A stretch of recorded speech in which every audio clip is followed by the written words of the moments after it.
Hello and welcome back to the Taylor Seminars. I'm Hannah here with Exquisite, my co-host.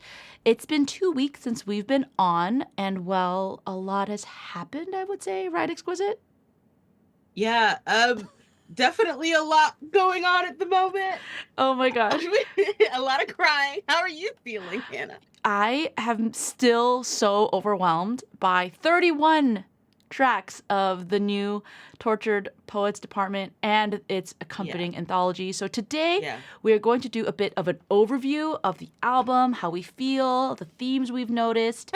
yeah. We're just gonna go through some of the evidence and artifacts that she has left for us to trace, and it'll be a wild ride. And then after that, in the following weeks, we will be doing a track by track analysis. But this one is going to be a little bit Yes, more of a big overview. a big overview. Also the 31, Taylor thinks she's funny. Um, I'm clocking that now, 13 backwards. This lady thinks she's hilarious. I will say this is a hilarious album. It's so funny. And like on that, just so we start like with the themes that we've noticed. If you notice from like the title of this episode, um, Taylor threw a lot of red herrings at us, and it's crazy because she told us she was going to do this from the beginning. But this lady she's funny. She's hilarious. Like all over the album, she's hilarious.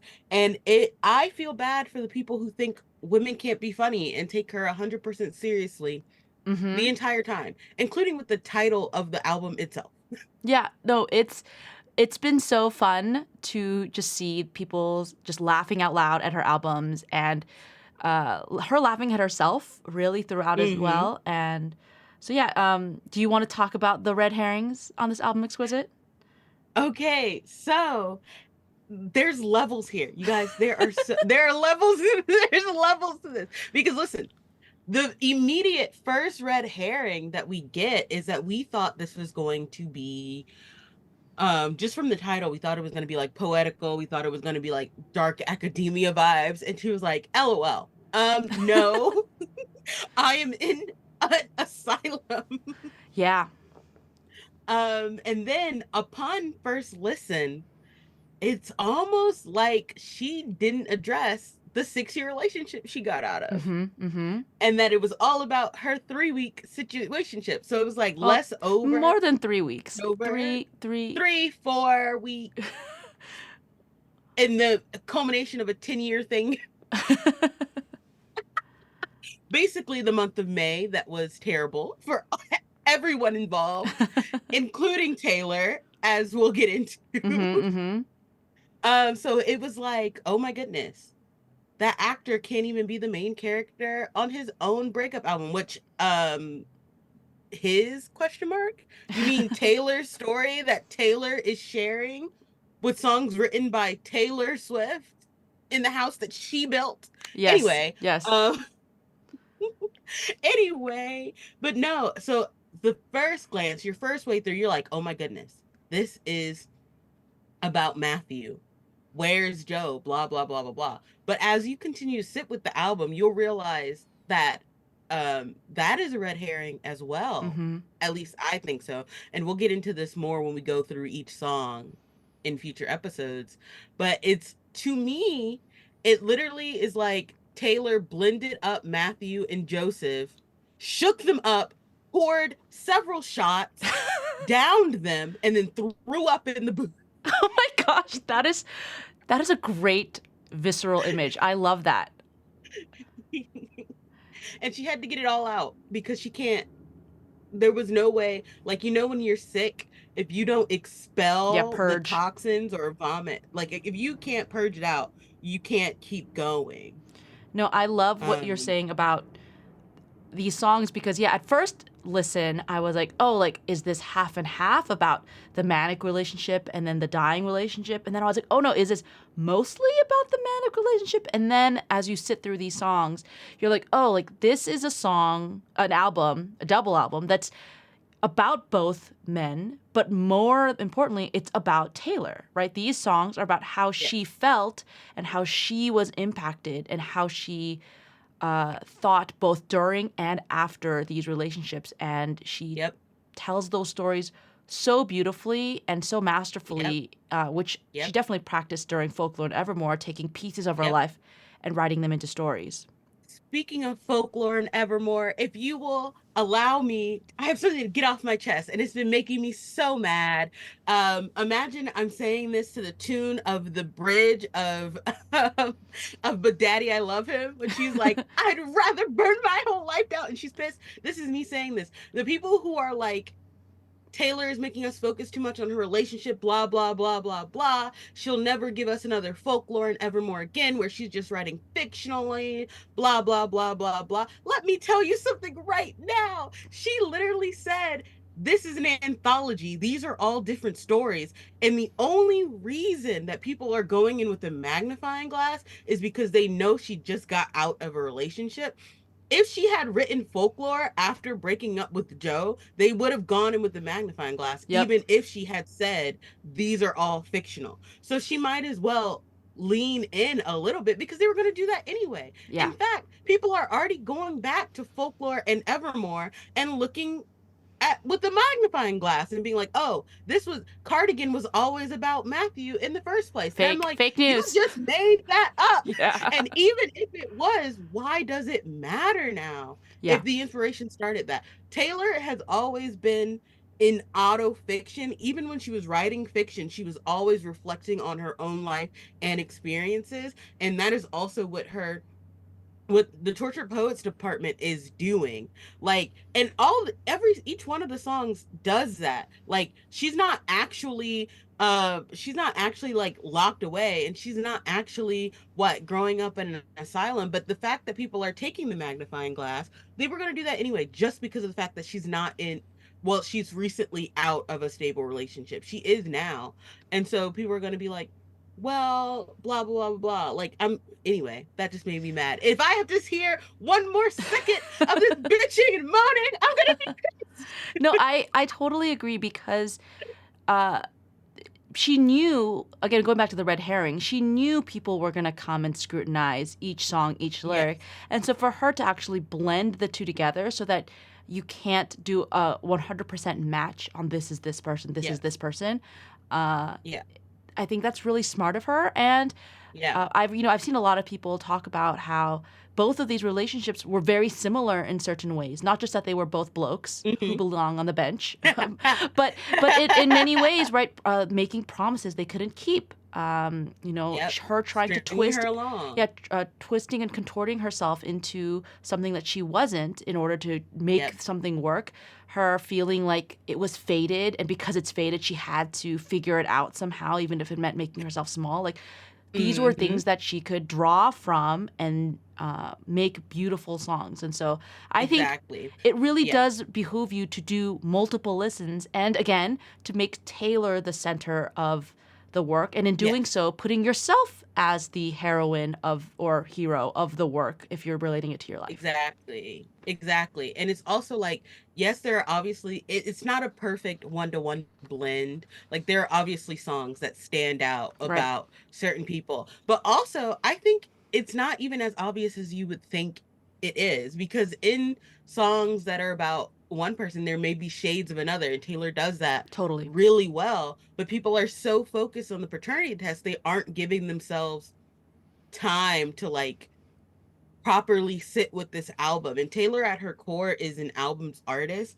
And this feels like her most albumy album that you cannot like, you can listen to them individually, but when you have it like have the story in front of you, even with the track list, like you can see there's like themes that continue to come through. And we'll talk about this in our like Fortnite episode next week when we go through Fortnite. Like, Ooh. Fortnite serves as an opener, and then we have Clara Bow that serves as this really reflective and slightly sinister closer, while Fortnite is also reflective and slightly sinister Mhm. opener. Mhm. Like, there's a lot going on. Yeah. So, do you want to get into the poems, I guess, that introduce the album? Um, yes. Can I read the, well, okay, I want to read In Summation if you want to read Stevie Nicks' opener. Yes. So this one, we didn't even know it existed unless you opened the CD. And it's Yep. if you have a physical copy and you take out the CD, behind it is printed this beautiful poem written by Stevie Nicks, who, if you don't know, is a wonderful singer-songwriter, famous as part of a band called Fleetwood Mac. She also is a musician on her own right. And she also had tumultuous relationships in her life that were in written down in song. And so it is. If you you also might know Stevie Nicks from her performance at the Grammys with Taylor back in the day. But yeah, let me read this. Way back in the Way day. back in Yeah. the day, he was in love with her, or at least she thought so. She was brokenhearted. Maybe he was too. Neither of them knew. She was way too hot to handle. He was way too high to try. He couldn't even see her. He wouldn't open up his eyes. She was on her way to the stars. He didn't say goodbye. She looked back from her future and shed a few tears. He looked into his past and actually felt fear. For both of them, the answers would never be ever clear. Don't ask questions now. Do that later. She brings joy, he brings Shakespeare. It's almost a tragedy, says she. Don't endanger me. Don't endanger me. He really can't answer her. He's afraid of her. He's hiding from her, and he knows that he's hurting her. She tells the truth. She writes about it. She's an informer. He's an ex-lover. There's nothing there for her. She's already gone. There's nothing that can stop her. She was just flying through the clouds where he saw her. She was just making her way to the stars when he lost her. Dot, dot, dot. Wow, Stevie, what a poet. Yeah, yeah, yeah. I mean, so this is the, I guess, the first thing you were supposed to read. It's, I think the order was supposed to be poem, songs, and Hmm. the in summation. And so here, Yeah. here we get more of the Jover that we thought we were gonna get Yeah. from the album, right? Like Yeah. this is right. The he was in love with her, or she thought so. Like, and he couldn't see her on the way to the stars. Didn't say goodbye. He lost her. That's kind of the vibe that I got from this. Yeah. I was also like randomly connecting to other songs because as we're wont to do, just the idea that Taylor used to say that she saw Joe as this cosmological event that happening. Rare Yeah. is a glimmer of a twinkle in the sky, blah blah blah. But it's actually you're not the sun. He's not the sun. You Mm-hmm. are. If you want to quote Grey's Anatomy, yeah. But yeah, there's just that yeah, there's just a lot going on here in this really beautiful poem by Stevie. Also, side note, people are like Taylor is not a poet, she's a songwriter. I would just like to say Taylor, a poet is someone who publishes poems, and Taylor has poems that she's published. Like even we have the Reputation poem. So even on that note, the argument doesn't stand. But anyway, let me stop getting grievances out. Yeah, Sorry. but I mean, I will say too, like for me, this poem, the fact that Taylor included it, obviously it's not literally Hmm. her words, but the fact that the Hmm. feelings it evokes meant something so deeply to her, I Yeah. think means that, yeah, we Yeah. have to keep this in mind. Yeah. And she was speaking with Stevie about it, which makes me very happy. Where's their collab? I feel like it's coming. I mean, you and Don't I know did put when, don't Silver know Springs how. on our like It did, we TTPD did. like predictions playlist. So And you know what? It's not entirely wrong. yeah, this, I mean, Hello, the albatross. yeah, and then Our predictions playlist kind of ate, so we also have obviously the Stevie Nicks mention in Clara Bow, you know, and yeah, I believe Stevie Nicks is the one who said she loved the song "You're on Your Own, Kid," and she did. she would perform it at her concerts and dedicate it. She would shout out Taylor Swift and dedicate it to her friend who passed away from Fleetwood Mac, Christine Hmm. McVeigh. I'm not sure, Hmm. but I think that's beautiful that And yeah, they've supported so each other. yeah. And it's just really funny. And I think that speech that Stevie would say every night just really it kind of shows how Taylor's music and songs, regardless of what she's writing about it, can mean different things to entirely different people. Because You're on Your Own Could isn't largely about grief of a friend dying and all that. But Stevie's like when she hears it, it reminds her that it used to be just her and Kristen, and now it's just her alone. And she's like, it just helps me feel better that like I can face it or whatever. And so, yeah, just a lot of how Taylor makes that personal just so large. It's also, I think, important that the Stevie Nicks poem is titled For T and then and me dot dot dot. So Oh it's like, yeah, good call. I love that, and I love that too because now that you mentioned it, I'm getting like little chills because even for Taylor's songs, they're for us and for her, yes, right? Like yes. they're Like, oh oh I'm getting chills because I'm thinking of how she ends the whole album where she's like, she knows what the suffering was for yeah. because the story's not hers anymore. And I told Hannah, I said, I'm gonna cry this whole podcast. Every time Exquisite cries, you can take a shot. You're gonna give these people alcohol poisoning. But I just got chills when I'm like, that is the whole, and it feels to me like, you know how in You Are in Love, she's like, now I know why I've spent my whole life putting it into words, Right. like trying to put love into words. It feels like for me, the manuscript, and we'll talk about this more, but just the fact that she ends it with like, these stories are not mine. I know what I was suffering for, and it was to create this art that can make others feel a lot less alone. And she said it every night on the Eras tour. She was like, it may have once been about my life, but Mm-hmm. now I want it to be about these experiences that you have. And I know anytime I hear 15, I think about it being my surprise song where I was at the Eras tour crying. And I cry now because I'm like, it has nothing to do with the song 15, but those memories are so intrinsically connected to it that it just is. And that's what's happened. That's what I think that was her hope in putting out the anthology and the album in general. Like once Yeah. she got it out, other people would feel less alone. And No, she that also told us reminds that on me. That stage. reminds me of I'm watching TikToks of like widows, listen, like I've actual been widows, saying that. Yeah, listening to yeah, TTPD and crying, yeah. and I'm like, oh my gosh, like that she, Specifically down bad. yeah, So yeah, many widows. because it's like this idea of like I'm left behind and you're gone, if you've gone away, and I'm Yeah, stranded, and I'm like, yeah, yeah, those break yeah. my heart, and Like I was just crying to come back and pick me up. Oh my oh, God. number two, Like it's just so interesting because Taylor's like, this is about an alien abduction, and you have these people who are listening and connecting with the lyrics, and they're like, this connects to me on a level yeah. of literally losing the love of my life to out of control things like death, and it just Yep. Encapsulated. anyway. Which is perfect encapsulation. We should do that now. The summation poem. Do you wanna read that, and then we're gonna Yes. go ham on this guy. Oh, we're gonna go crazy with the information poem. Let me tell you something. This is Taylor's first album that has an epilogue rather than a prologue. Say it. Um, and so basically she told us when she posted her post, she's like, that chapter is closed. Everyone listen clearly. The chapter is closed. It's done. She only writes about it once she's through it, as she Hmm. said. Anyway, so In Summation by Taylor Swift. At this hearing, I stand before my fellow members of the Tortured Poets Department with the summary of my findings, a debrief, a detailed rewinding, for the purpose of warning, for the sake of reminding. As you might all unfortunately recall, I had been struck with the case of a restricted humanity, which explains my plea here today of temporary insanity. You see, the pendulum swings, oh, the chaos it brings, leads the caged beast to do the most curious things.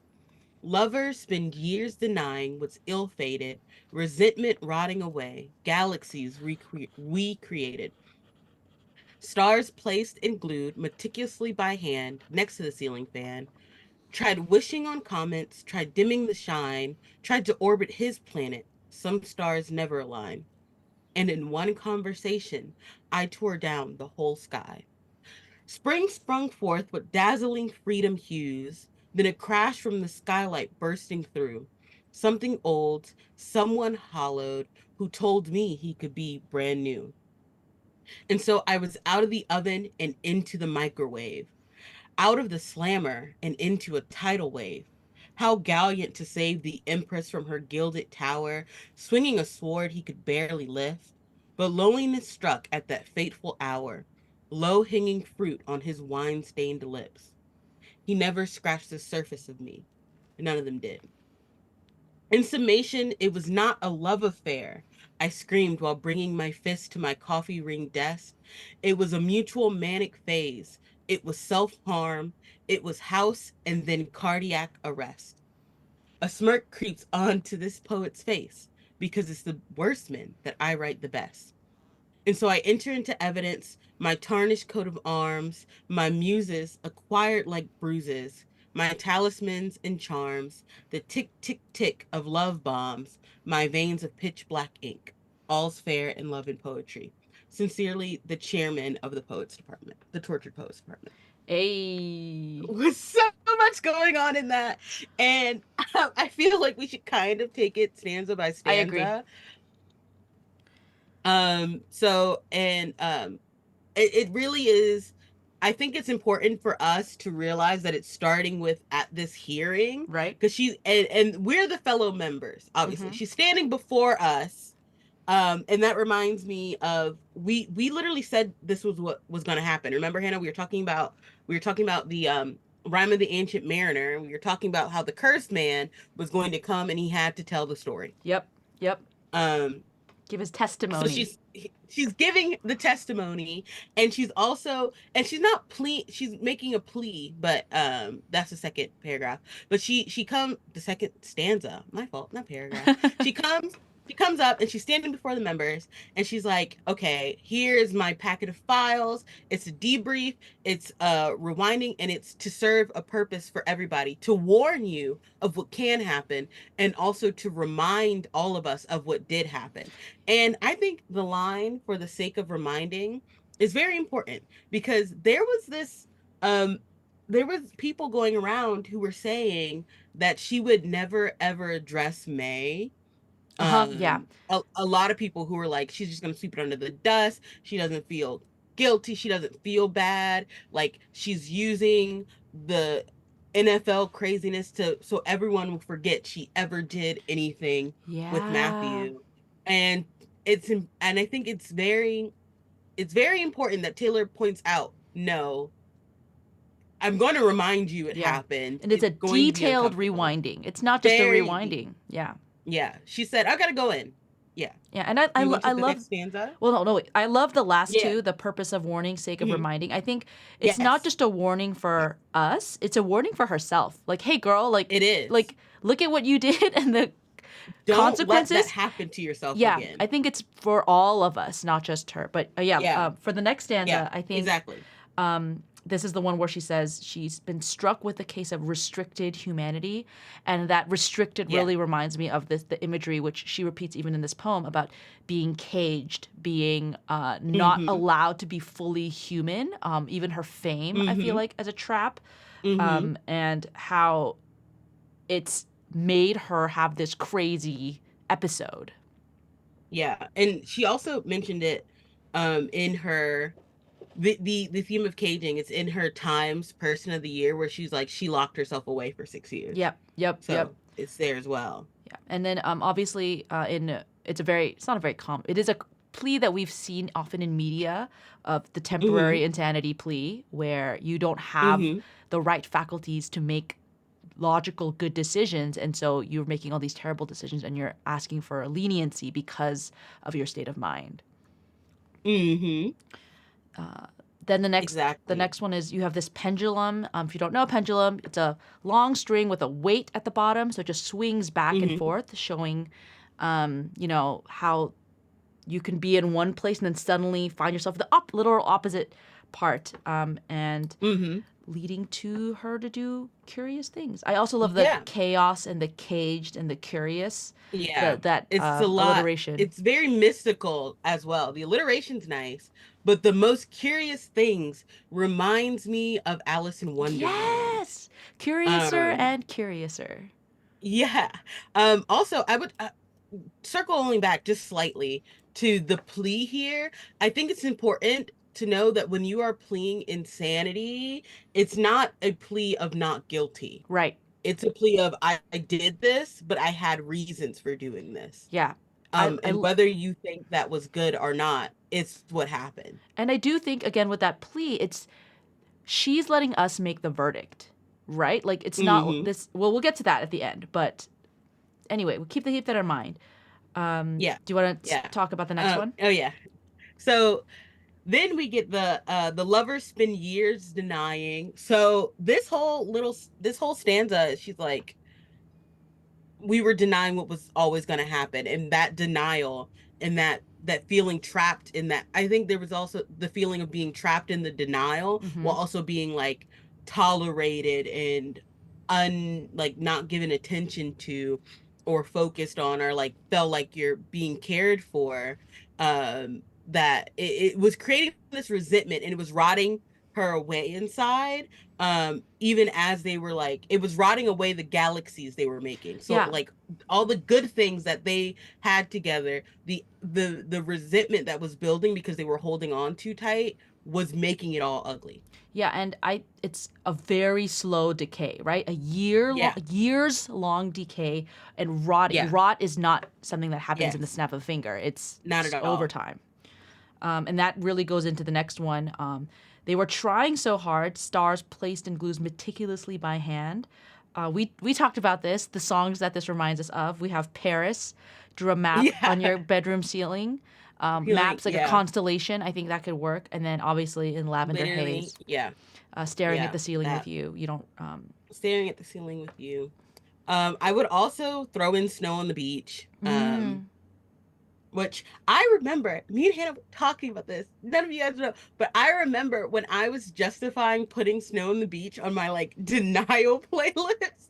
I was mm-hmm. like, I was like, because I was mentioning the outro, and Hannah was kind of, she was like, I don't know if I'll walk with you on that, but I was like, listen, just walk with me. The outro of like her, she kept repeating, it's coming down, it's coming down, it's coming down, and I was like, if she stops saying it's coming down, she's gonna realize that it's no, it's not, it's gross on the beach. It makes the sand gross. Um, That's true. It just makes very muddy sand, right? Like messy Yeah, sand. like disgusting. Even though it was pretty, it's rotted sand. It's the resentment's rotting it away. And even though, oh, also that whole like stars placed and glued meticulously remind me of Mastermind. Oh, let's get there because that next stanza, tried Yeah. wishing on comets. That's very like long Hmm. story short. Yes. Rare is the glimmer of the comet in the sky. Then dimming the shine is bejeweled. Right, it's the opposite. And then, but then Mastermind is tried to orbit his planet. To me, that was all the planets and the stars and the fates all Yeah. aligned. Stars. Yeah. And then And the some stars never literally align. To me, that's some stars never yeah, align. that's all of the girls you loved before. Literally.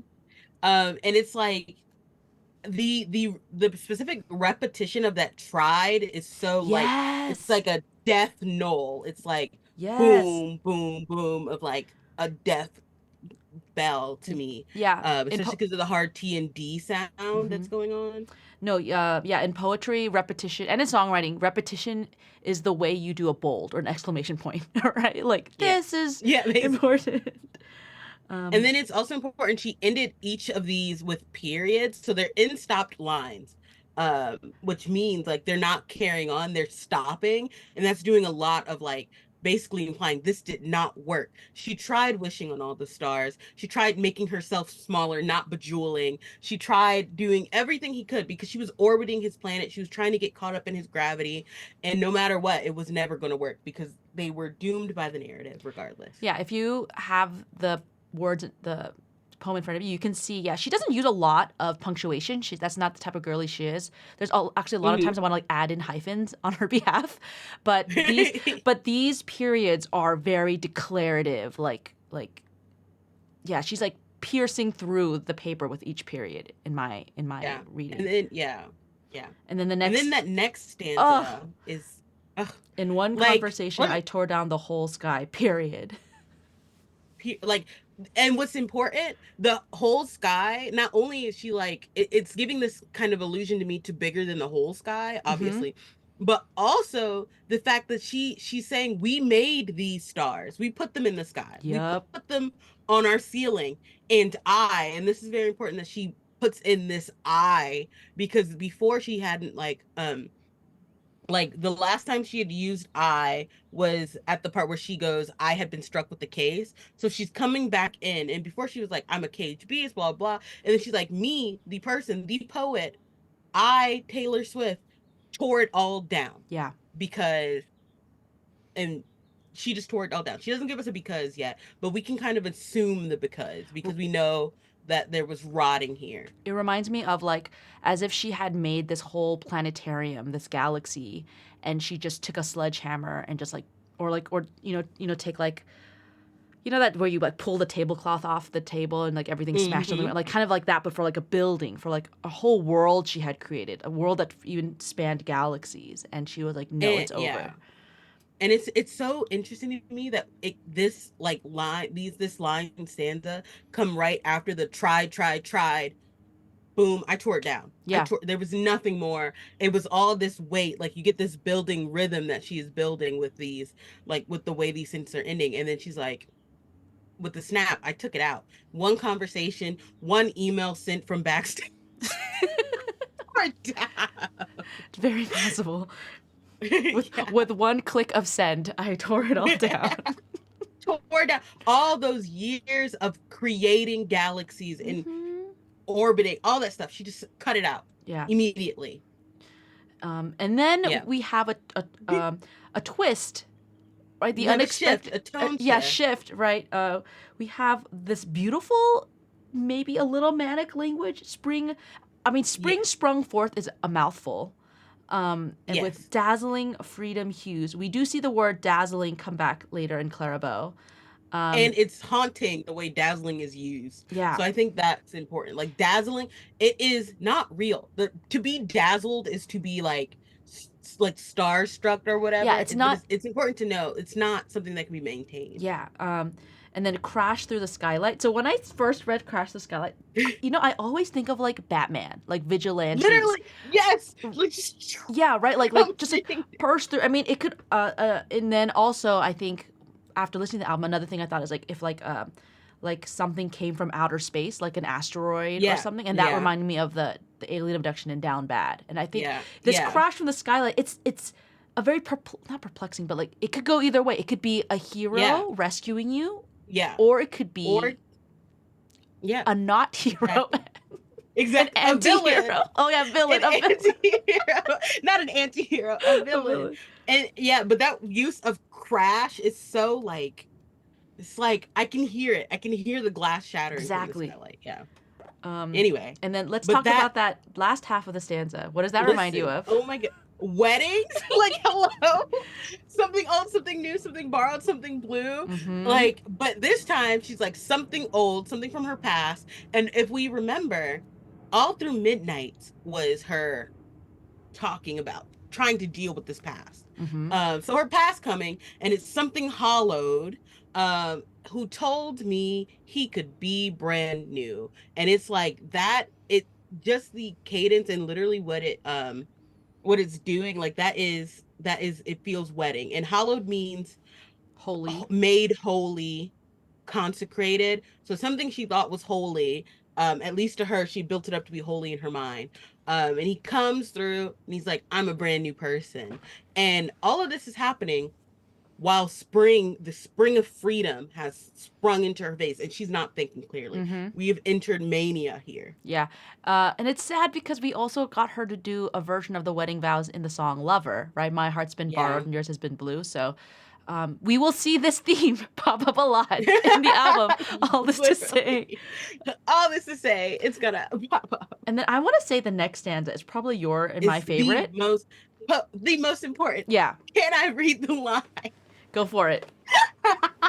Literally, we're just gonna take this one 2 lines at a time Yes. because when I tell you guys the entire key to unlocking the Tortured Poets department into understanding the album and the anthology is in the and so I was out of the oven and into the microwave.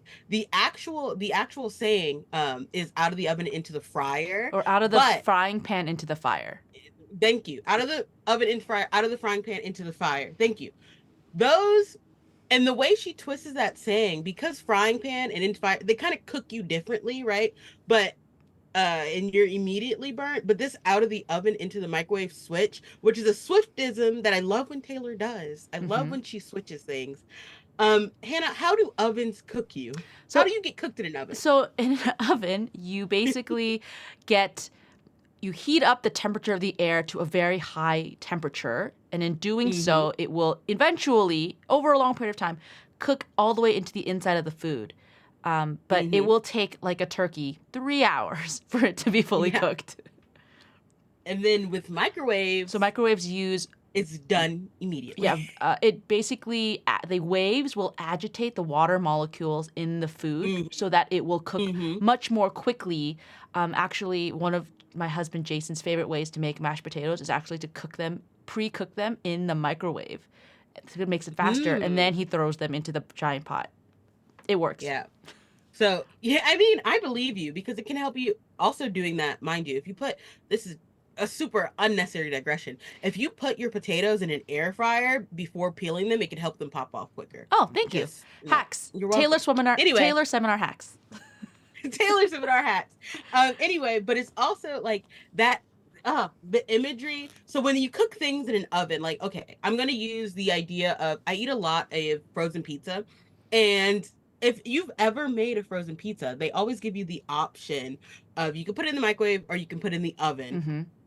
And when you put a frozen pizza in the oven, it may take an hour, but it's gonna come out like nice and crispy, cheese properly melted, like just you can scrape the knife over it and it sounds really nice. It has that really nice like Mm-hmm. scraping sound. But if you put it into the microwave, yeah, you'll get it in like 2 minutes, but it's gonna be soggy and gross and disgusting. However, but also in an oven, if you leave it in there too long, it's going to burn. In the microwave, you leave something in there too long, it's gonna blow up. I've caused fires in enough Oh my microwaves god. to know. I've caused fires in enough microwaves to know. But it's so important that we get this. And again, this is where the eye comes back in. Mm-hmm. After the last time we got it being from I tore down, we get the Mm-hmm. I was out of the oven into the microwave. So she was out of maybe could have been a comfortable heat that she had gotten used to that was steady, but it was also still suffocating. If anyone's ever been in a sauna, Oh yeah. uh or like in a boiling pot of water, well, no one should be in a boiling pot of water. A jacuzzi, that's what I wanted. Like you can grow to enjoy that comfort, but it's still like you're still being burned. So she was out of maybe what was comfortable, but what was comfortable yet uncomfortable and was burning her, and into something that was also literally going to burn her very quick, nuking her. Yeah. uh yeah, And also not as there's a myth. yummy. Yeah, literally not as yummy. And probably disgusting to everyone to see it. If you see something burned that's super overdone, cooked from the oven, it's maybe not as disgusting. You see it something gross from the microwave, it's a little slimy, and A lot disgusting. slimy. A lot slimy and disgusting. Yeah. Also, microwaves are like, I would just like to say that you can stand in front of the microwave and nothing's going to happen to you True. just because of those little dots in the thing. The waves are too big to get through those dots on the thing. But if there are no dots on the front, the microwaves, because they're literally waves of micro, like radiation, we have visible light waves. We're not getting into physics. They're too big to get through those circles. But I like to imagine Taylor, because she's not standing outside of it, those microwaves literally are cooking her up bad. All Oh the my. water for Taylor. I just want to know, like, how often Taylor microwaves food versus, like, because she loves cooking. Like, how I I know. wonder if like, because she was in such a bad state, she just started microwaving food and was like, this is a great metaphor. Like, I haven't been roasting any veggies. I've just been putting frozen veggies in the microwave, you know? Questions that need answering. Taylor, we know you're in me and Hannah's walls. Please respond. But yeah, that's the key. This is it. That's the key to understanding the entire Yeah, someone album. else said that microwave ovens, they spin. So you could see Mm-hmm. Taylor being like this dizzy girl who's just not, Yep. stable. Just spinning, Yep. not stable. Hmm. And so that's the like if we're going to paternity test here, Joseph is oven, obviously, Yes. and Matthew is microwave. So she was Yes. out and in.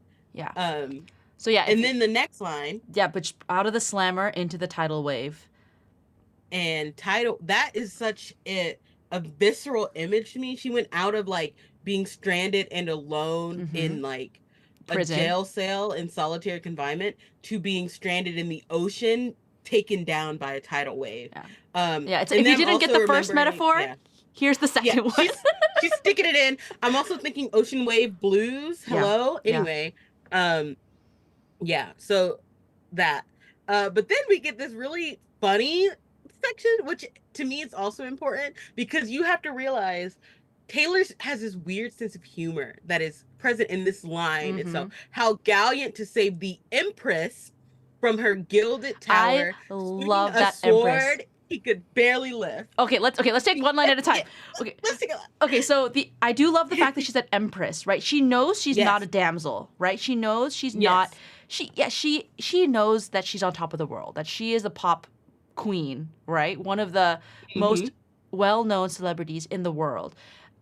Yeah, Who was in a tower, but it's also a gilded tower. Like she gets it. yeah. You remember She how gets it. in the Lavender Haze She's like, don't video? feel bad for Yeah, don't feel me. bad for me. Like this like I know who I am and I know my circumstances are very different. Um, but then the second half of Yeah. the line is so funny because she Yeah. continues this metaphor. So, right, you usually, knight in shining armor is supposed to come save whoever in the tower. Yeah. But instead, we have this dude who could barely lift a sword. The sword. Yeah, it's so funny. It's so funny, but it's also saying like he can't handle all this Yeah, at all. yeah. He can barely lift this. He's weak, he's tiny, he's little, he can barely do this. I will also note on the Empress line, just that a lot of people, and I've seen this critique, they're like, Taylor still thinks that she is this princess, like she still thinks she's Cinderella or she's Snow White. And I think that's not giving her enough credit for being aware of her positioning now. Like she's like, yeah, I'm literally, I know I'm the best thing at this party. Hmm. Duh. And I, again, as you were saying, she's like, I know I'm the queen here. I'm probably the greatest superstar of the moment, will live forever, in maybe infamy, maybe like just her legacy is going to go on forever. She understands all this, and I think that's an important positioning for the because we go from the eye back to changing the eye into an empress. Hmm. So it's like she is like, let me remind you guys, this is not her bragging, this is her being self-aware Right. and also being a bit self-deprecating because she's like, I'm this empress and I'm trapped in my, notice it didn't say from his gilded tower, her gilded tower. Yeah.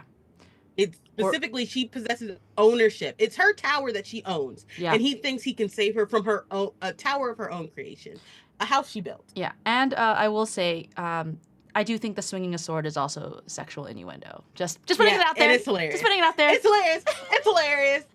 Taylor, the sexual innuendo that's all over. It's hilarious. Thank you, Hannah. Yeah, I'm happy you said we it. will we will come back to that. Not right now, but if you don't know, you will know. You will know. But and then here's another shift with the but. Yeah. Yep. And we have and so because I think up to this point you could be like, oh, like maybe it's not so bad.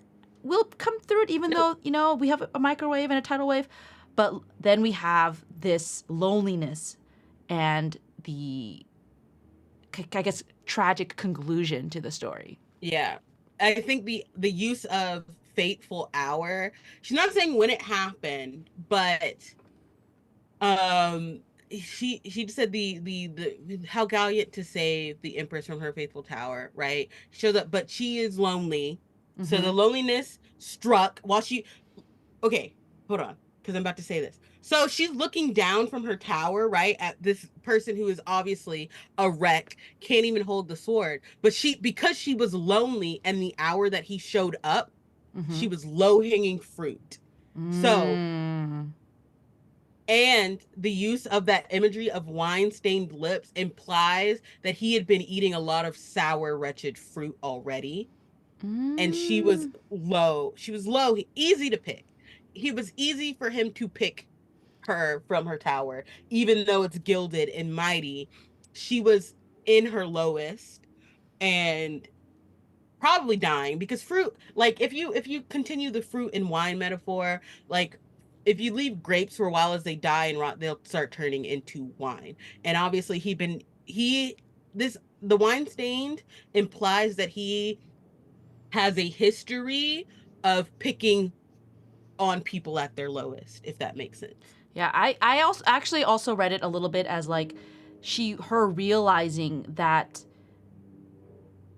he didn't understand her either, right? He had Yeah. picked her, this low hanging fruit, but that ultimately he also was not this man on a white horse coming to rescue her. He was Yeah. just a dude with I'm a not a crappy sword. princess. This ain't a fairy tale. Yeah, That's the funny yeah, literally. and I think Yeah, we see that there's no happily ever ending here. There's just loneliness at all. at a fateful hour. And I think we're going to come back to this theme too about fate and what that means, and Yeah. And you higher notice the powers. fate theme had came up a little earlier as well with the wishing on comments. Yeah, and the Um, ill-fated lovers, yeah. lots of stuff. Yeah. And then I Anyway. love this part. He never even scratched the surface of me. None of them did. And like, that's that reminds me of Death by a Thousand Cuts. Like, I'm trying to find a Yeah. part of me that you didn't touch. And she's Mm-hmm. realizing, oh, there were tons of me that you guys didn't even know Like, existed. yeah. I didn't give you everything. Mm-hmm. And I think that is the moment that he never scratched the surface of me. That is the volta, the like proper shift in the poem. And that then we continue because this is the first time right after it we get quotation marks in Yes. this poem. And it's important that we get these quotation marks because this is the speaker directly telling us it was not a love affair. Mm-hmm. That I think is important. Like she's like, listen, as many of these songs you heard that are like, oh, I loved him, I'm down bad, blah, blah, blah, blah, blah. That's my man, I'm gonna have his babies. Listen, it was not love. Yeah. And then he goes on to say she's literally screaming. She's screaming this out that it was not love. And she says the most like I it makes me want to cry because she was like, I was manic. He was probably manic. Mm-hmm. And I was using men as a form of self-harm. Yeah. And that just kills me. Yeah. Kills me. Yeah. And It just I think this very direct mention of, wanting to take your own life was like right here. Self-harm. and it's throughout the whole album, Yeah. and it's also one of my like grievances with people who don't want to sit with it and who are not listening, where Taylor very, very, very openly says so many times, I want it to die. Yeah. Yeah. And she 100%, and she's saying that it's a straight face. Like, this is where we get these periods that come back. The it was self-harm is it's so heavy and Yeah. it just makes me want to weep. Yeah. It's another set of three. Like we had the three trides with the dots, and this one has Yeah. the three. It was a. So we have the Yeah. manic phase, mutual manic phase, self harm, and then this Hmm. amazing wordplay. It was house and then cardiac arrest, right? So it Which is was again the out of the oven into the microwave. right. So house arrest, if you don't know, is if you are you've convicted of a crime, but it's not so serious that they put you in jail. They're like, you just have to stay home for like X amount of days. You can't Hmm. leave. Hmm. But then she does that wordplay to cardiac arrest, which is another word for heart attack, which obviously is Yes. a way to die, that you can die. Yeah. And it is so deathly like it's a death imagery. Even though Yeah. you can live from heart attacks, but you are something bad has happened to your heart It's and you may literally not stopped. the Yeah. same. Like it literally stopped. And they can revive you, obviously. But yeah. Anyway, that whole stanza just really Oh, it's so tough to read. it's just so heavy because it like it's also this part where people like those things said about Taylor, like she uses men, she is a man eater, and it's partially the speaker Taylor because she says I screamed this. Like she's like, listen to me, listen to me, listen to me, I was self-harming. Hmm. That she's like, I'm not just eating these men as you want, I'm using them to hurt myself sometimes. Yeah. And that specifically is what she was doing. And they, oh, it's just Yeah. So sad. I'm about to get upset. Yeah, let's move on. Let's move on. So we have this, but now again another turn. A smirk creeps onto this poet's face, and Hmm. I wish you could have the words in front of you because the way that she breaks up the line, because it's the worst new line, men that I write best. So you have the worst and best, like right next to each other Yeah. on the Just line. right on top of Oh, it. Yeah. I love that. Oh, poetry's so fun. It looks so beautiful, Mm-hmm. but it's also like it is because she's like, I was dying, right? The paragraph before, she was like, I was dying, I was hurting Yep. myself. But wait a second. The thing that brought her back to life is not anything any man could do, but the realizing that she could write her way through it. And that Yes. is what it was for. She can write it. She Yes. can write it out.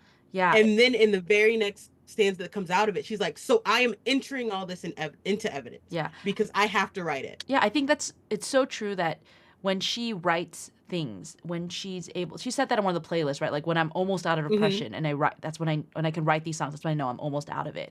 And Yeah. this really discovering herself, right? Like Yeah. I'm Taylor Swift. I'm a songwriter. Once she realized who she was, whether that's through herself or through the people around her, the support around her, Yep. that's when she could snap out of the Hmm. manic phase, snap out of the house and cardiac arrest, and Yep. be the empress, right? Like she got up and was like, wait a minute. Who is this girl? I am Taylor Swift. I can get up and I can literally, yes, Girl, like you get said, I up. can write that. I can write. Literally, girl, get up. She's like, oh, wait, girl, get up.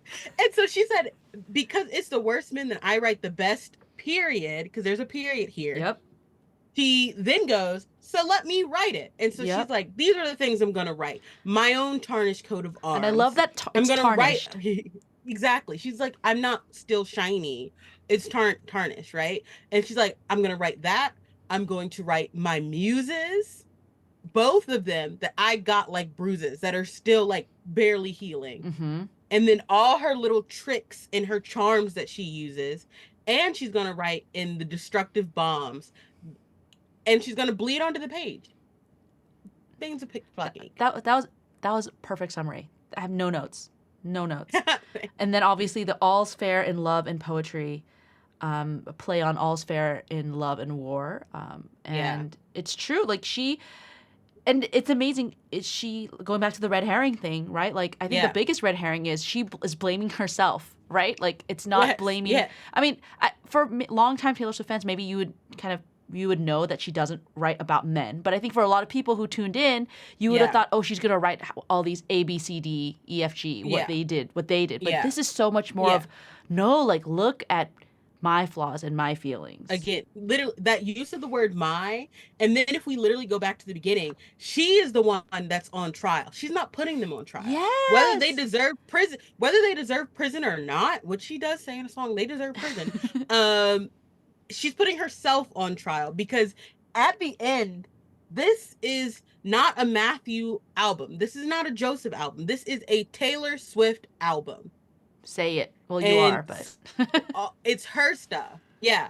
This is not even like everyone was talking about producers. Who cares? It's not Jack Antonoff. This is not Aaron Dessner. This is a Taylor Swift album, a Taylor Swift production where she is saying she's repeating this like my because it's hers yeah, and it's complete ownership. and I think that's so beautiful to be able to go out there and Yeah. bear your scars, bear your mistakes, even to take Yeah. responsibility for them and then to show them to the The world. things people said you would never talk about. Yeah. I think that's so good. Any other thoughts about the poems? Ugh, I just get chill. Like, you probably, if you're like doing this, take a shot. This was a cry game. I did cheer up. Anyway, um, but yeah, I just feel it again. It just feels so important to me that people have an understanding of those poems when they are talking about this album. And I think that's what a lot of people are missing when they when an album leaks and you don't have the Full context. information, Yeah. when you don't have the full context of it. Like you can listen to this and like you obviously it can stand on its own without it, but those things let them all slot into place and lets you really get into the mindset. Otherwise, you need to listen a whole pile of times, and a lot of people are not going to have the patience to do that. Yeah. Especially because Taylor dropped a bomb on us, and The tick, tick, tick of love bombs was actually her telling us what she was going to do. We should have known. she just dropped a bomb and left. Yeah. All But right. So yeah. for the rest of this episode, we're going to just do some quick fire thoughts about the album in Yeah. general and some themes. Yeah. And so we're just gonna bounce them back and forth. And so the first one, so yeah, in terms of the music and the songwriting, for me, I really do think this is the culmination. Honestly, everything she does builds on the past. Like I get it, but I really Yeah. do think this is an amazing culmination of the music and songwriting of from 1989 to Midnights. We have these pop songs where she's able to distill so many feelings into these tight Mm-hmm. 3 minute, right? 3 to 4 minute songs, but also the storytelling elements of Folklore and Evermore, which people loved and are still there, are still very much. They're still there. They're not paying attention Yeah. because they don't want to realize they're doing it to themselves. Yeah, I mean, I think there are people who want to feel above, I think, all of the muses and her personal tragedies and stories, but they're a part of who she is. That's what makes her a good writer, and she's able to, again, fictionalize them in a sense, in a way, so that they become these amazing songs. And so for me, yeah, I'm gonna go ahead and say it. I've been saying it all week to like my close friends. I do think that this album is like kind of in my top three. I don't ask me where or if the recency bias. I don't know, but it is there. Yeah, don't ask me to rank anything. However, TTPD is definitely top 3 and may not be 2 or 3. But it's still early. It's still early. I cannot go through and all you people doing your song sorters where you're putting the bolter so and the brave. albatross and the manuscript and Peter and trying to figure out. I don't know how you do it. I don't know how you do it. I will say this is the albumist album I think she's done. I think you mentioned it earlier where like the songs just fit together so well. So it's so hard to be like, oh, is Clara Bow better than the Black Dog? I don't know. Like, what are you saying? Like, don't ask me that. Like, also, for people who follow me, they realize, like, it's like every day a different song will click. Yeah. And then when it clicks, it haunts me. No. I literally just go ahead. No, I was just saying, but yeah. I was gonna say I literally will wake up and like there's 4 songs just merged in my head, like, and they'll just like go in and out. What did you wake up to today? Oh, gosh, today was like how did it end? Merging into, merging into like the prophecy, merging into everything always ends up merging into guilty as sin, but yeah. So Long London and Smallest Man Who Ever Lived were merging for me today. Oh man, that's crazy. Just beating me up so bad. Yeah. But yes. Yeah, I don't know. I already had a hard time ranking the albums before. Everyone who knows me knows I'm a Midnights apologist. I had been saying it was going to get album of the year since literally 2 days after it came out, and I was right. In fact, I was so right. Cassandra.mp3 is about me because I specifically tweeted in 2021, I said, Taylor will not get Song of the Year. They're going to give it to Billie Eilish, and they're going to comfort her by giving her Album of the Year. And everyone booed me. They wanted to burn the bitch. Exactly. But when the truth comes out, it's but I was right. You were right. So I literally and my thing is this album is such a building on Midnights that without Midnights there would be no TTPD. Yeah. She needed to excavate and dig up that past. If you think like in the one she's like, for my excuse I have none for digging up the grave another time. She had to.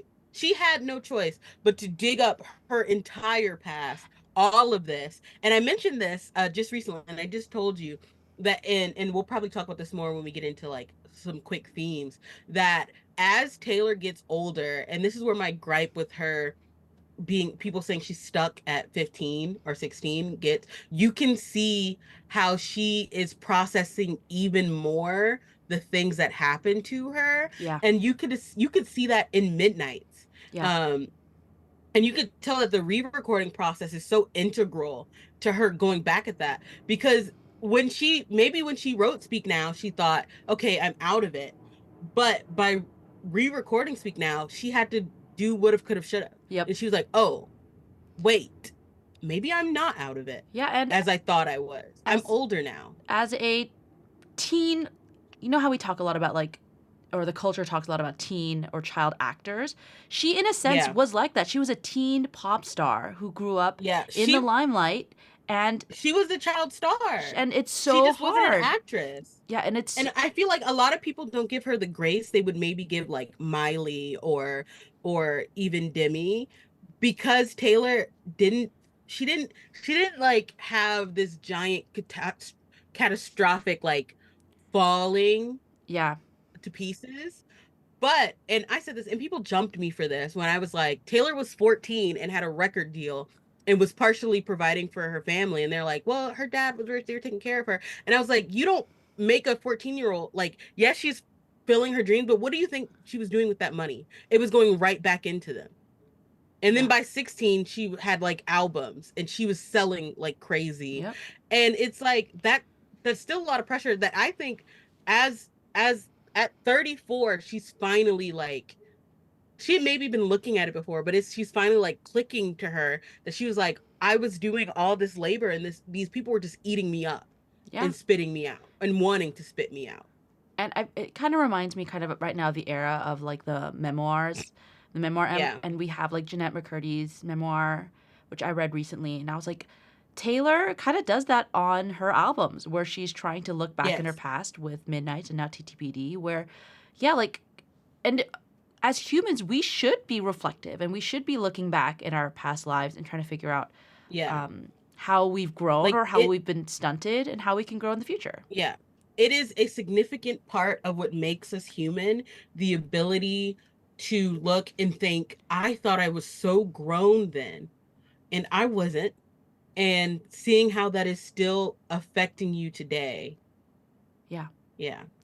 All right, Yeah. Exquisite. Anyway. You want to talk about how this is an Oh, Americana yes. album? Yes. Yes. Okay, listen. Not to Explain be that the too. crowd chanting more. Okay. So it's so funny. Okay, let me pull up the like definition of Americana for those who don't know. Uh She's tapping oh my very god. intensely. I can see. So Americana is this it's like an amalgamation of American music that's formed through the idea of shared and varied traditions that make up musical ethos of America and the American South, right? Um, and I gotta say, like literally across the album, we see Taylor come back into being American. She's American royalty, and she knows it. And we get these themes of Western, and Mm-hmm. we get these sometimes bluesy like music that comes forth. And you can see, and it's very atmospheric. It's very like she brought in a country twang during Yep. Guilty as Sin. And I Can Fix Him. The way she pronounces I, she's like, I can fix him. It's Mm-hmm. it's country. She's listen, she and then we get like the early 2000s rock vibe Mm-hmm. on like So High School. All of it is like this mixture of American influences that you can see that she's coming back into what she was, or like who she it's less of a like she said our coming of age is coming gone, and it has like she's no longer coming of age, but she is coming into self. Yeah. We saw this with Beyonce, and there's some tracks that Beyonce we fit on. People are gaslighting me. Taylor's still on Bodyguard. I refuse to be gaslit. There are a couple tracks that I truly believe on this that would have made sense on Cowboy Carter. Oh. Well, yeah, let's go through some of these tracks that I think are very Americana-y, right? Yeah. But Daddy I Love basically from track after So Long London Yes, to which the is hello. which is I think and then she returns to There's levels Americana. there. Yeah, right from But Daddy I Love Him, Fresh Out the Slammer, literally the song Florida Guilty as Sin, which you mentioned.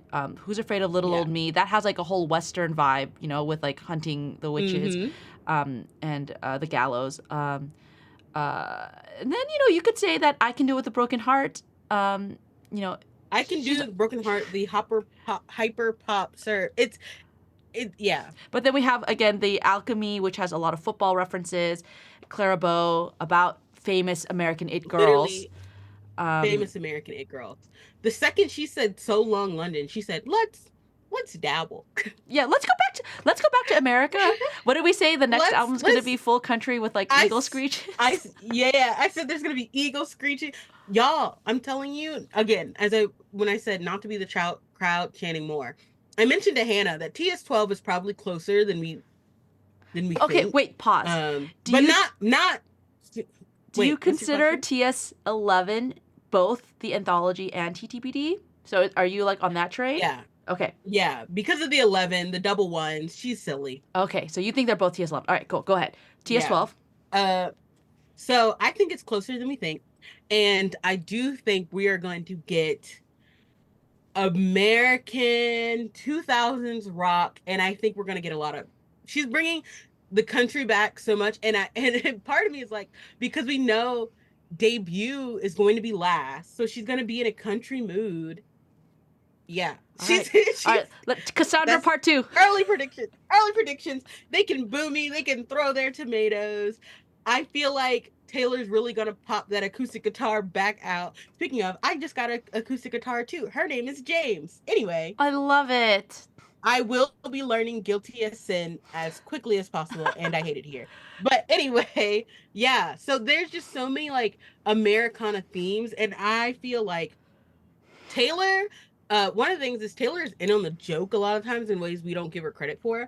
And I know she saw all the jokes about her becoming American, the American queen again, Yeah. and becoming American royalty again. Yeah. And I know this especially because on The Alchemy, she said, these blokes were The blokes warm the benches. I we've love been that. on we've been on a She's winning so streak. funny. Yeah, she's very funny. Do you want to talk about how funny this album is? Yeah, let's talk about how funny it is. I mean, obviously we have But Daddy I Love Him, where like I'm having his baby, you should see your faces. I literally was looking at my husband Jason listening to the song, and our faces did the wait, what? And then when she said the next line, we burst out Literally, laughing. I I thought laughed so hard. I was proud of her, like for being able to like Yeah. make a joke about it. And it was so, Yeah. and then not only that, but even like a song like I Can Do It with a Broken Heart, where she is so depressed, she acts like it's her birthday every day. And that song is so funny too, because That I song think is funny. there's so many women who have felt exactly the way she has felt, which is I am crying inside, but I have to plaster on a smile Yeah. and go to work. I will say that Yeah. I noticed that most women have immediately latched onto this song. I feel like for some men, Yeah. it just doesn't hit. They're like, oh, they make excuses. I don't like the hyperpop. I don't think it's funny. And I'm just like, I don't think you guys get it. But so if you are a man who gets Yeah. it, thank you. Thank you. I don't have to Yeah, explain it if to you you. get it. I think, and I you know why I think that is? Not to be the patriarchy, but to be the patriarchy. When men are sad, they are not to be like they're allowed to be sad because they're not. Like there's a whole like men aren't allowed to cry or whatever. But I feel like they don't hide in the same way. Like with women, it's literally lights, camera, bitch, you better smile. Yeah.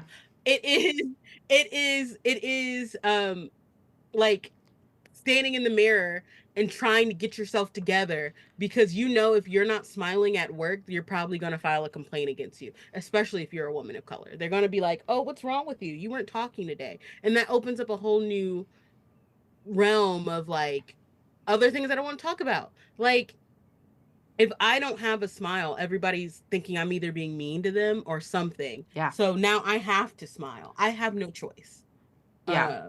Even if my world's falling apart. But also there's a line. The I'm a real tough kid. I can handle my shit makes me want to weep. It reminds me so much of You're on Your Own, Kid. Yeah. It's so sad. Uh, But Don't take a shot. I'm not crying. My eyes are just welling. No, Anyway, and I yeah. But think on the funny, the oh humor has to no, be there because the album is so sad, the right? album is so sad. Yeah, yeah, literally. And the funny is in not joking.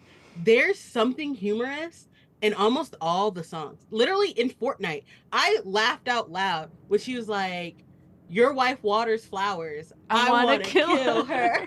Like Yeah, that's funny. even the Charlie Puth line that she's been getting a lot of shit over, like it's It's funny. hilarious. It's And it's also she's like, I thought, who uses typewriters anyway? Like the way she uses the title, the tortured poets department, she's in on the joke. yeah. She knows what you're saying. Yeah, and she knows what she's And she's not saying wrong. is so funny and weird. And there's so many Taylorisms on this album, right? Where like people are saying, "Oh, it's so clunky. She needs an editor." And I'm like, the way that she sings it and the way that she purposefully makes them fit is who she is, right? Like Listen, yeah. we are Even never in the ever getting back angry together song. is very clunky, but it's a Taylorism. Yeah, It works. exactly. Like even in the smallest man who ever lived, she's like, "You're Jehovah's Witness suit because you look stupid." She's or I can fix him. The whoa, Yeah, the maybe I whoa. can't. At the end, like she's pulling back on horses, like, whoa, stop. But she had to do that because some of these songs are really stupidly not stupid, but like so heavy. And you can see in the track listing, she knows this. So like after Love of My Life, we get I Can Do It With a Broken Heart, which is sad, but it's also hilarious. I'm Yes. miserable. Nobody Yeah. even knows. Like, no one even knows. After So Long London, we get But Daddy, I Love Him. She's like, well, let me give them something that will we're going highs and lows. I think this is maybe her best track listing since Folklore. She's always sometimes really silly, goofy mood with her track Yes. listing. Um, But no, but yeah. yeah, I will say, would you say the Anthology is a little less funny? I'm trying to look at the track list right now. Hmm, I think the Anthology is it's a little less funny. It's a little more, but it's also still funny. Thank You, Amy is Oh hilarious. yeah, there's and Like, Thank You, So Amy is high school is hilarious. cute. It's Um, cute and it's funny. I gotta say, how did it end? Also, it's humorous, but in a heartbreaking way. It's differently humorous, and I'll explain why I think it's funny when we eventually get to how did it end. But just the idea of her being like, "Let me get in this press conference mood, and they're all gonna gossip about this, so let me tell them something." yeah. There's trace humor. Even the Black Dog, which is like that, I think will soon be one of Taylor's classic breakup songs. Yeah. Um, That one's funny too, yeah. she's like, I hope it's yeah, she's like, I hope it's shitty in the shitty. black I hope dog. it sucks. I hope it sucks. Mind you, that she doesn't even know if he's on a date. She just is tracking his location. I know. So millennial of her.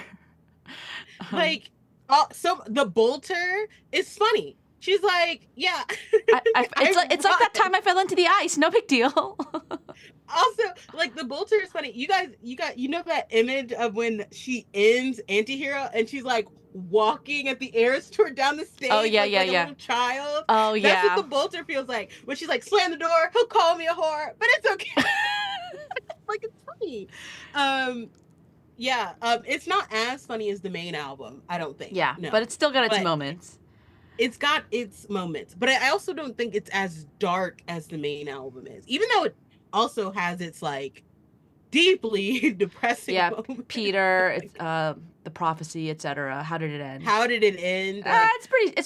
It's yeah. It's a different kind of despair, sadness yeah, than the it's first thing. definitely like the thing about the anthology is that it literally is her going, and another thing, more to get out. Oh my I gosh. need to close this door. I need to get all of it out. It's so much, and it's so much to sit with. I'm so happy we took this week to be like, Yeah, to have an extra week. No.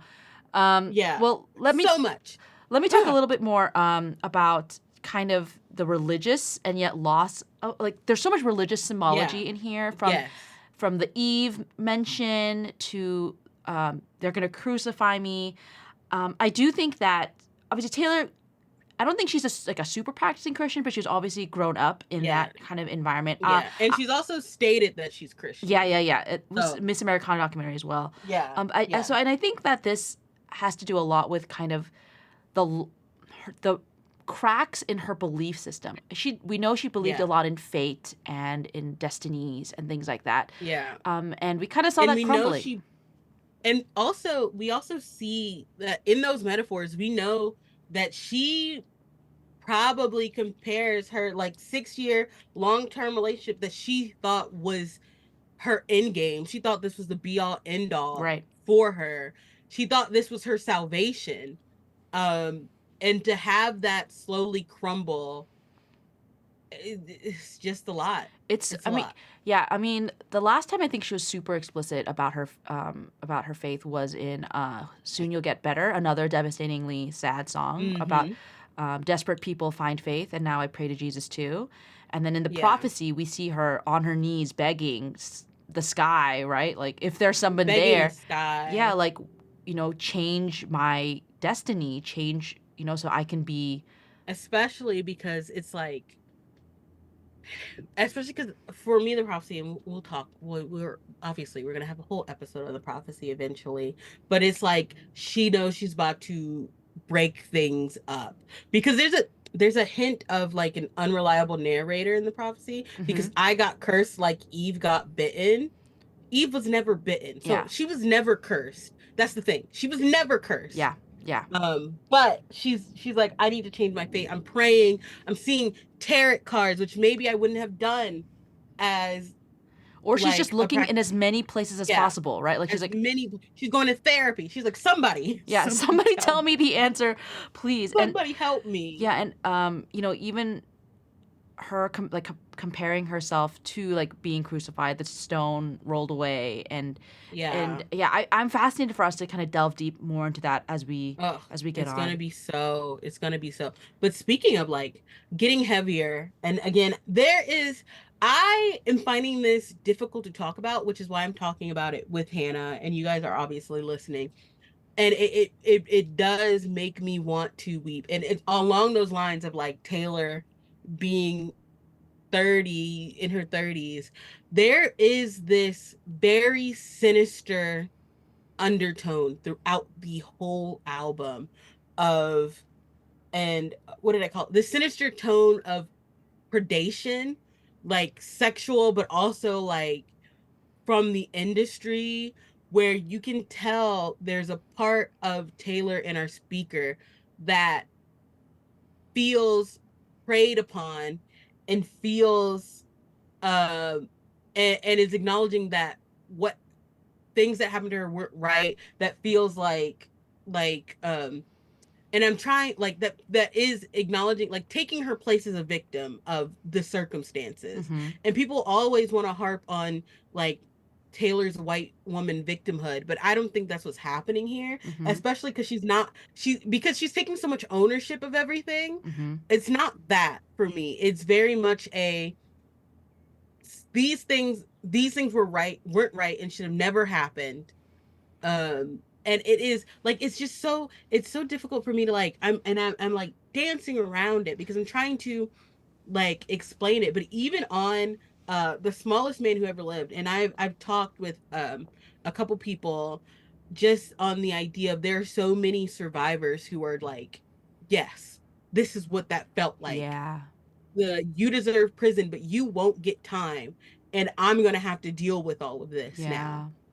Like there's so much, and the thing is, it's literally throughout the Yeah. entire. It's It's like a laced. tinge. It's like, remember we were talking like the sexually icky, the icky feeling I got that it just drops my like it makes my stomach drop to my feet, Mm-hmm. where I'm like, there is it's just all over, and we may have to do like a full episode on just it, Yeah. and yeah, and like notice Taylor in her entire discography does not use the word sex until she does in the last song on this album. Mm-hmm. And The I just think manuscript. that's interesting. Yeah, she'll say it or she'll refer to it some other way. Um but yeah, and so that is just it's just just this theme of predation is just all over. And it, like, even in Clara Bow, the song is so sinister. It's sinister. That's the only way I can describe it. It sounds beautiful. It's sickeningly beautifully sinister. And we'll get there Yeah. in like 15 Yeah, weeks. we'll get there. But yeah, but anyway, but like on this, Hannah, you were telling me about how like women focus this album feels to you. Yeah, I kind of mentioned it before when I said that, all girls get I Can Do It with a Broken Heart, and not all men do. And again, not all men, if you get it, dude, power If to you get it, you.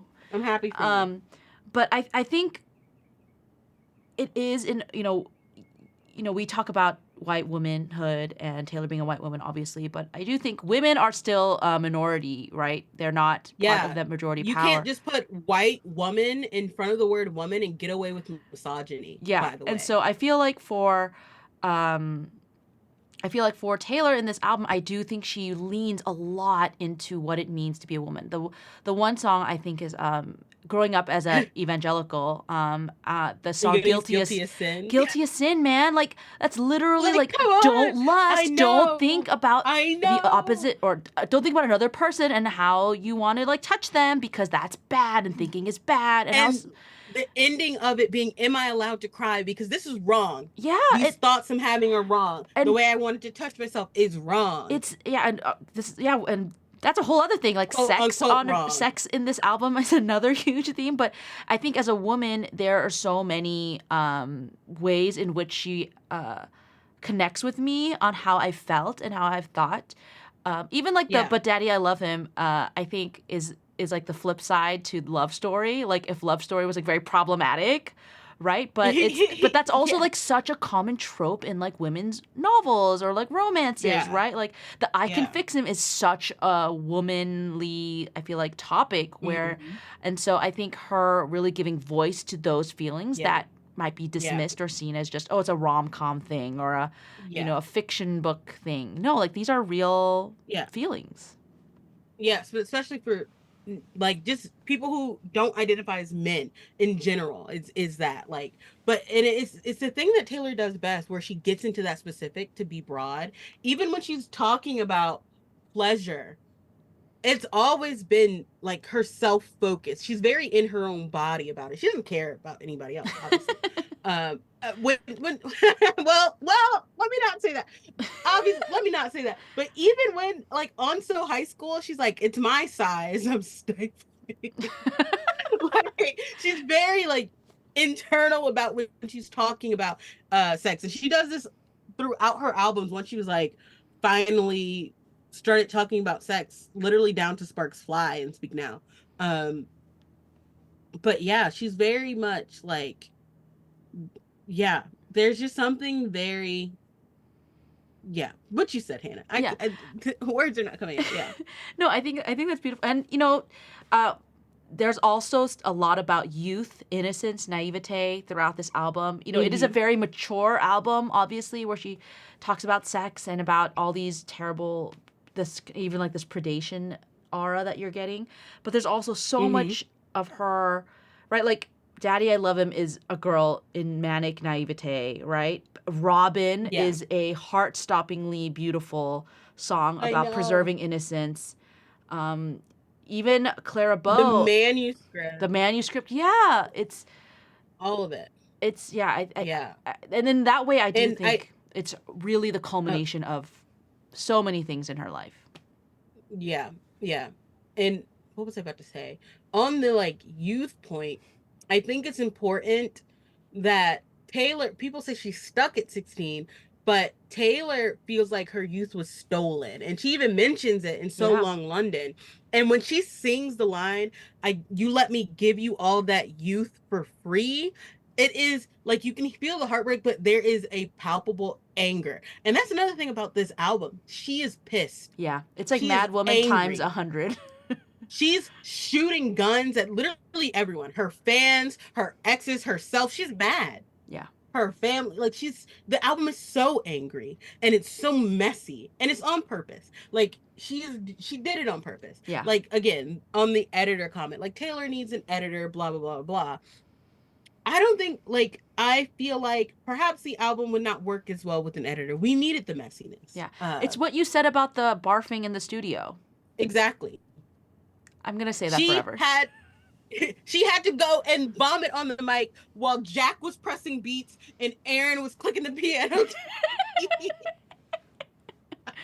Like it was like it and when I say vomit, I mean like, and I'm so sorry if you guys are squeamish, but Hannah, have you ever like had too much to drink or whatever and you just have to keep going Yep. until like you're just there's nothing else coming out but you're still hurling, like you're still You're heaving. like you have to keep going until there's nothing left, like it feels like your stomach is just completely empty, and that's when you can drink water, and that's when you can be like, okay, You need some let's Gatorade. go. Yeah, literally, not even just water. You need a sports drink. You need a sports Oh shoot! drink. Wow, that's a great metaphor by me. Hey. Good job. Wow, I do. that was so good. That was really good. I do want to say, I think it's very interesting and it's very wise on Taylor's part to not end the album with the alchemy, but to end it with Clara Bow. Yes. I think that specific choice, and I'm talking about the main album, but she also kind of does a similar thing where she doesn't end the album on a Robin, the anthology, she ends it on the manuscript. Mm-hmm. And I think it's very important because first of all, in the alchemy, she's like, hey, I'm out of the hospital. Worst sleep ever, by the way, but I'm back into who I'm supposed to be. But then in Clara Bow, she follows it up with like, hey, this is a cycle. The things that probably sent me into mania are going to keep happening Mm-hmm. to other people, even though I know better. Even though, like in the poem, she's like, this is a reminder. Yeah. She's like, it's happening to other women and it's happening to other people that are in this industry now. And the same thing happens with Robin. She's like protecting his youth. First of all, it's gorgeous. It's a beautiful, beautiful, beautiful song.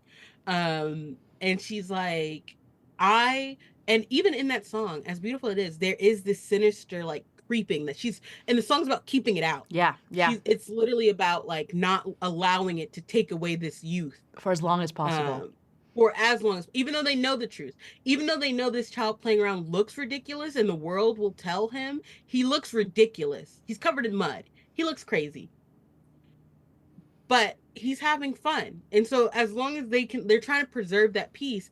And in the manuscript, like part of it is like showing how that peace can be corrupted. And part of it is it ends with her with our author being like, this is why I have to write, so I can talk about how these things that hurt me. I'm about to start crying. I'm sorry. So I can Number talk about 4. how I can talk about how these things that hurt me, I can use it to create art, even though I shouldn't have to. I think that's the important part. She's like, it was not okay. I don't think it was okay. Um, but I can use this and it can be something more. And like as a writer and as someone who wants to create, that's like the whole purpose of like Yeah. why I write in the first place. Like I so other people can connect with it, because it's not the story isn't mine anymore. Other people can like find this and latch on to it now. And maybe it could help them through things that shouldn't have happened to them either. Yeah. Anyway, I'm about to cry. Well, let me talk because you're crying. Yeah, Yeah, yeah. and I think that that's a beautiful way for us to kind of sum up this album and how in depth it goes. And I'm really excited to see us touch on a lot of these themes. I mean, other things we haven't really talked about that much is like the themes about weddings and marriages. We haven't talked a Yeah. lot about all the babies and baby carriages that have happened on this album too. We'll get The there. babies, Um, the lullabies, yeah, so there is a the lot we feelings are of going to abandonment. unpack.